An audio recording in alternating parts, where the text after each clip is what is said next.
Hello, Professor Kaminsky. This is Amie Maguire, and I will be talking and breaking down the clean. So first, let's watch a demonstration and breakdown of the clean.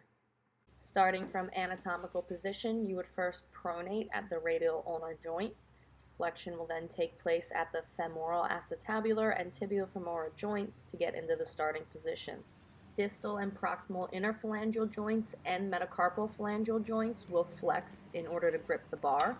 Extension will take place first at the tibiofemoral joint, then the femoral acetabular joint will also extend.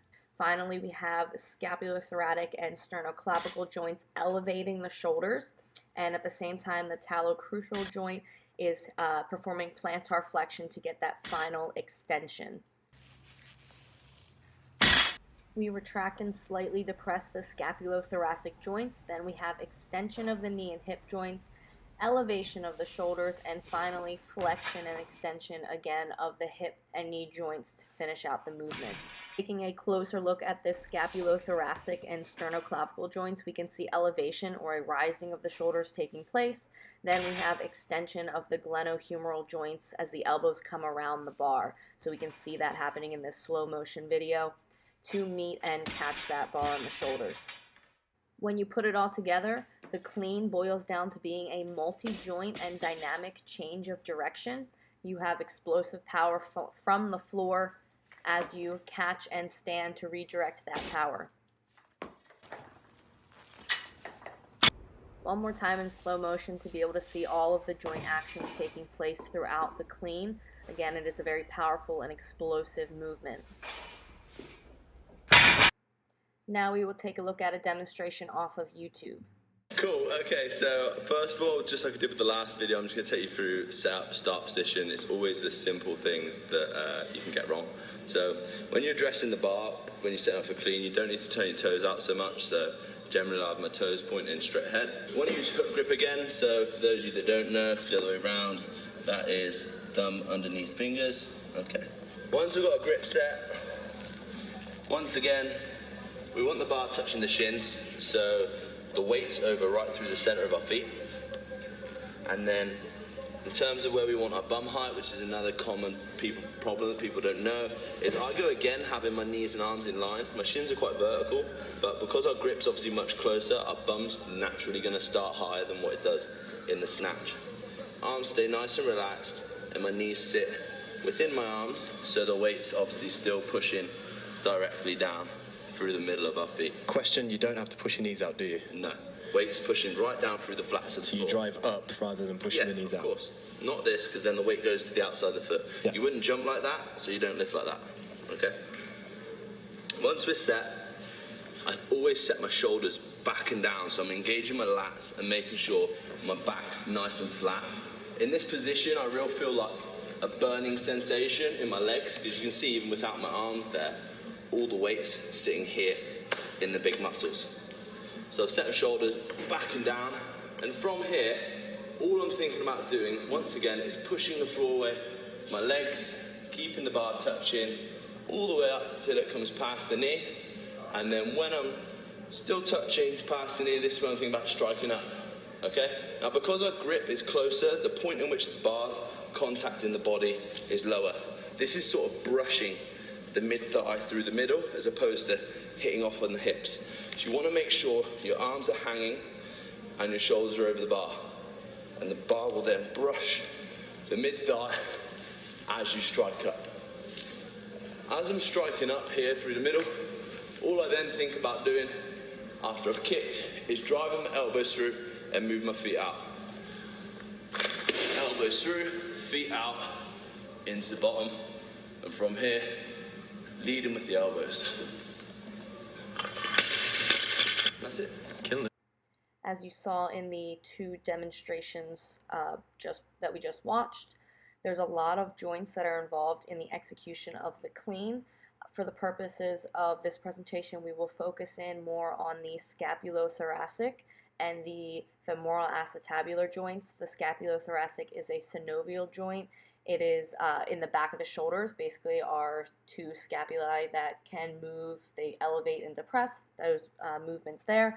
The femoral acetabular is a ball and socket joint or our hip joint, and it has a lot of range of motion within that, flexion, extension, rotation of the like. So we will get further into the femoral acetabular joints and the scapulothoracic joints.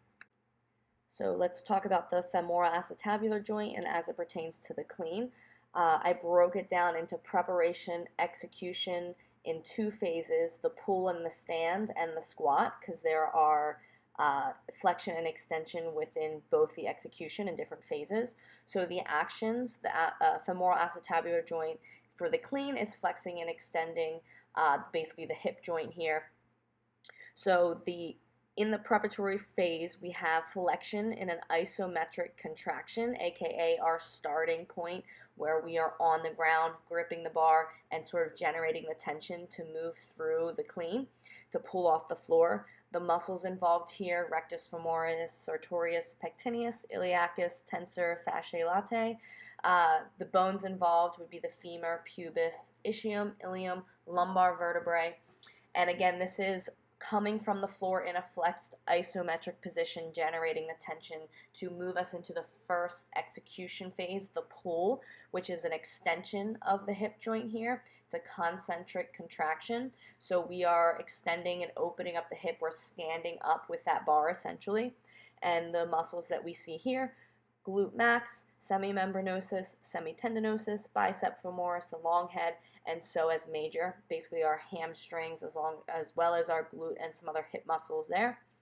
Bones similar to what we just saw before. In the execution phase, we have the ilium, ischium, the pubis, and the femur. And that again is the stand, and we also will see this concentric extension happening from the pull and the stand, so both phases there.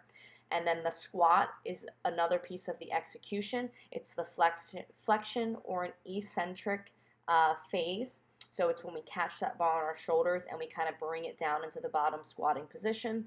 So again, muscles here are the same muscles from that preparatory phase, rectus femoris, sartorius, all of our flexors, pectineus, iliacus, tensor, fasciae latae. So taking a look at the scapulothoracic joint, we see that there's a slightly less involvement here, but still very important for the execution of the clean. As we saw in the demonstrations, when we're setting up for that start on the floor, we have a slight retraction and depression of the scapulothoracic joint. This is an isometric contraction. We're just getting tension generated, and we're maintaining that tension and getting ready to pull off the floor. The muscles involved in the preparatory phase are the middle fibers of the trapezius, the rhomboids, and serratus anterior. Again, isometrically contracting to prepare us to pull off the floor when we do begin to pull off the floor. So we're moving into our execution. This is when we go through extension of the hip and knee joints, and then once we're in that kind of full standing extension, we have still a little bit of retraction of the shoulders here. We're still trying to keep them back and contracted, but then we see elevation. So it's a concentric contraction as we elevate or shrug those shoulders, this time now involving the upper and middle fibers of the trapezius, levator scapulae, and the rhomboids here. In both of the preparation and execution, we have the bones involved being the scapula and the thorax. And again, we see this in the videos with that shrugging phase of the clean. Exercises to strengthen the prime muscles of the femoral acetabular joint. For glute maximus, we could do something like a donkey kick. So you can see in that picture, starting from a quadruped position, knees under hips, hands under shoulders. You would kick back or extend at the hip and be contracting the glute just to generate some more tension through the glute and to sort of strengthen and activate that muscle.